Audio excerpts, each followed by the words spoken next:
네, 오늘장 선전략 시간입니다. 국내 증시 특징적인 부분들 체크해보고 미리 또 대응 전략 모색해보도록 하겠습니다. 지니어스 클럽의 박정석 대표, 김종효 위원과 함께합니다. 안녕하세요. 네, 일단 어제 코스피가 2040포인트에 안착을 했습니다. 2050포인트 밸류에 대한 부담감은 안고 있는 상황에서 화폐성 매물이 계속 출회가 되면서 저항에 부딪히는 모습인데요. 과연 또 2050포인트 돌파가 가능할지 4월 증시에 또 기대를 해봅니다. 어떻게 평가하시나요? 예, 뭐 시장이 뭐 좀 조정이 들어오는 듯 하면서도 보면 또 꾸역꾸역 또 뭐 전고점 돌파 시도가 또 나와주고 있죠.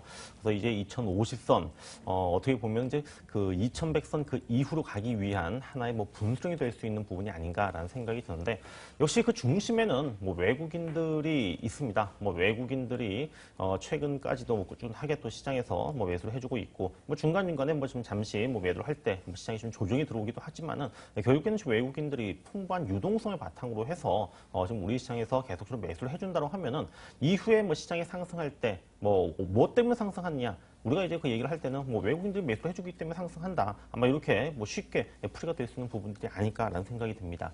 자, 최근 중국의 이제 경기 부양책이 발표가 되었었죠. 그래서 이 중국 경기 부양, 그러니까 중국의 어떤 그 뭐 서부 지역의 뭐 1대1로와 같은 이러한 뭐 개척이라든지, 또는 그 뭐 최근에 또 AIIB와 같은 이러한 어떤 그 투자은행 설립과 관련해서 또 우리나라가 또 이제 그 수혜를 또 일정 정도 받을 수 있다고 하는 부분들은 뭐 우리 그 증시에, 우리 경제에 굉장히 분명히 긍정적으로 우리가 좀 평가를 할 수 있다는 생각이 들고요.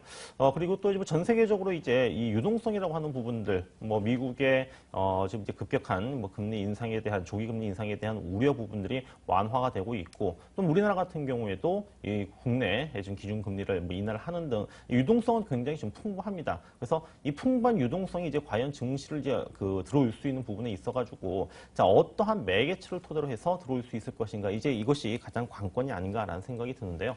기관들의 매물은 그렇습니다. 뭐 2000포인트 근처나 2000포인트 위에서는 어김없이 뭐 나오고 있고, 그동안 뭐 최근 몇 년 동안 기관들이 2000선 위에서 적극적으로 매수를 해주었던 그런 기업들은 제가 생각했을 때도 그렇게 좀 쉽게 찾아보기가 좀 어려운 그 상황인데, 자, 그렇다면은 이 기관들의 매물 누가 소화를 해줘야 될까요? 뭐 개인들은 뭐 사실 힘들고요. 그럼 결국에는 정답은 외국인들밖에 없고, 그 외국인들이 현재 이 지수대에서 계속 좀 매수를 해주기 위해서라고 한다면은 그들도 어떤 명분이 있어야 될 겁니다. 그 명분이라고 하는 부분들은 아무래도 이제 4월 달부터 시작되는 4월 뭐 초 이제 삼성전자를 필두로 해서 시작을 하겠죠. 바로 실적 발표 시즌이 이제 시작이 되기 때문에 지난 그 1분기 실적 어떤 전망 부분들 그렇게 좋지는 않았었지만 최근 어떤 조금씩 좀 나아지고 있는 부분들이 있습니다. 그래서 외국인들의 그 매수를 계속적으로 뒷받침할 수 있는 부분들은 역시 기업들의 실적이 계속적으로 좋아져야 된다고 하는 부분들, 그것은 이제 결과로서 나와줘야 되기 때문에 이 부분이 좀 향후에 어떤 그 시장의 그 상승이냐, 아니면 다시 또 이전과 같은 좀 답답한 흐름으로 가느냐의 어떤 그 기로점이 될 것으로 좀 보고 있습니다. 네, 시장 나름대로 잘 버티고 있습니다. 2000포인트만 넘어섰다 하면 차익 실현 욕구가 커지기 마련인데, 기관의 매물을 얼마나 소화하면서 외국인들이 잘 버텨줄지가 문제입니다. 그 안에서 또 실적이 관건이 될 것이다 라고 분석해 주셨는데요. 위원님은 어떻게 평가하시나요? 네, 뭐 크게 보면 동일한 시각입니다. 실적이 가장 핵심 포인트다. 그래서 실적으로 우리가 시장 신뢰를 찾으면 아마 외국인들도 돌아오고, 지금 해외로 빠져나가고 있는 국내 투자들도 들어올 거다라는 거죠. 그러니까 우리가 지금 기관 매도를 이게 얼마나 나올까 계속 뭐 1조 남았다 뭐 얘기하는데요. 그건 다 쓸모없는 얘기고요. 지금 왜 그 기관들이 계속 파느냐? 기관들은 결국 개인들이 환매하니까 파는 거죠. 그럼 개인들은 왜 환매하느냐?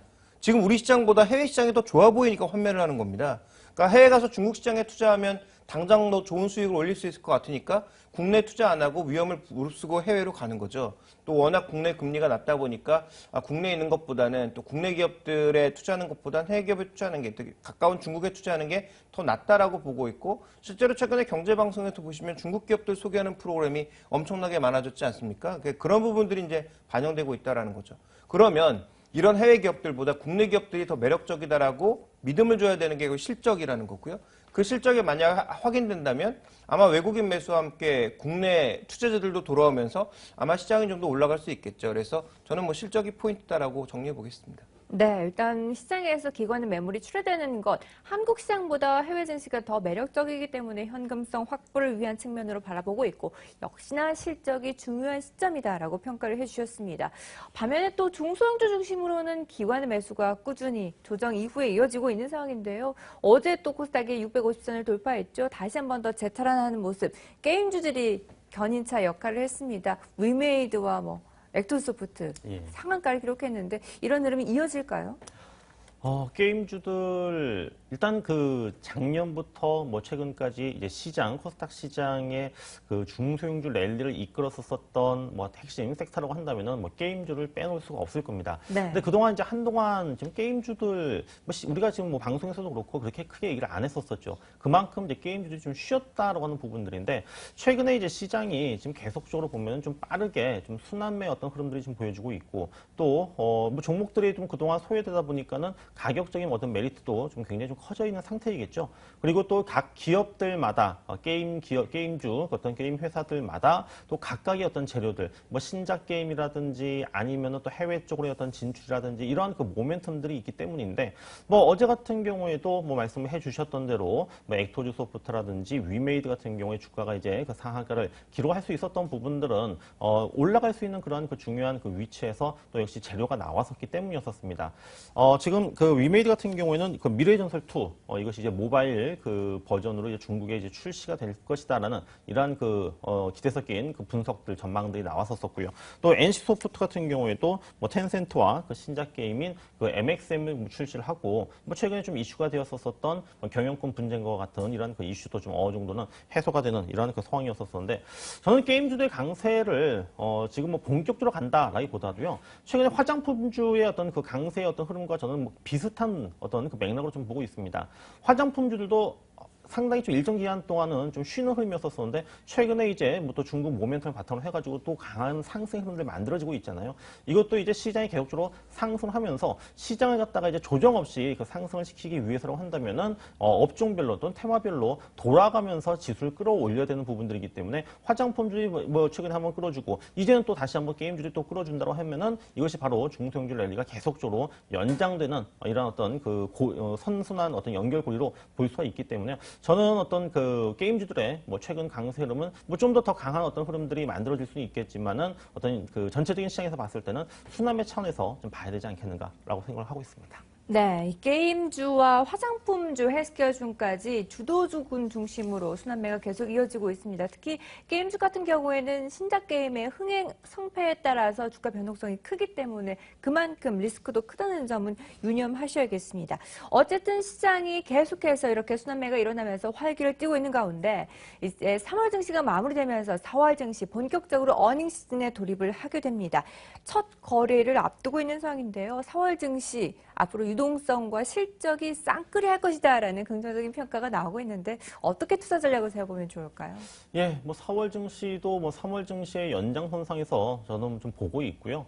역시 뭐 전체적인 뭐 시장의 흐름도 중요하지만은 그 시장 안에 있는 그러니까 숲보다는 좀 나무, 즉 종목에 좀 초점을 맞춰서 좀 접근을 해야 되지 않겠는가라고 보고 있습니다. 그래서 저는 그 오늘 같은 경우에는 좀 환인제약을 좀 관심 있게 좀 보자라고 좀 말씀을 좀 드리고 싶은데요. 환인제약 같은 경우에는 이 정신 그 신경계 이 의약품에 좀 특화된 제약사입니다. 그래서 뭐 전체 그 약품의 뭐 매출의 한 70%가 바로 이러한 그 정신 그 신경계 의약품으로 좀 구성이 되어 있고요. 그래서 뭐 치매라든지 우울증이라든지 이러한 어떤 그 정신계 의약품 수요가 지금 뭐 현재 뭐 우리나라뿐만 아니라 뭐 전 세계적으로도 뭐 지금 뭐 굉장히 그 수요가 지금 증가를 할 수밖에 없고요. 또 이 정신건강 증진법 이것이 이제 시행이 되게 되었을 경우에는 아무래도 이 환인제약이 지금 그 생산하고 있는 이런 그 정신계 의약품의 어떤 그 매출도 좀 크게 좀 증가할 것으로 보이고 있습니다. 그리고 환인제약은요, 지금 이 어떤 기존의 이 제품에다가 에스테틱, 뭐 필러라든지 또 보톡스와 같은 이러한 그 시장에 지금 현재 진출을 하면서 사업을 현재 다각화하고 있기 때문에 이것도 또 역시 마찬가지로 좀 향후 주가에 좀 긍정적인 효과를 기대를 할 수 있는 만큼 한번 환인제약 좀 오늘장 관심주로 환인제약 말씀을 드리도록 하겠습니다. 네, 일단 4월 시장에서는 지수보다는 종목에 포커스를 맞춰보자라고 말씀해 주셨습니다. 오늘의 유망주는 환인제약이었습니다. 자, 본격적으로 또 필러와 보톡스 환자들이 급증하고 있다고 하니까요. 한 번 더 기대를 해보도록 하겠습니다. 지니어스 클럽의 박정석 대표, 김종효 위원과 함께했습니다. 말씀 감사합니다.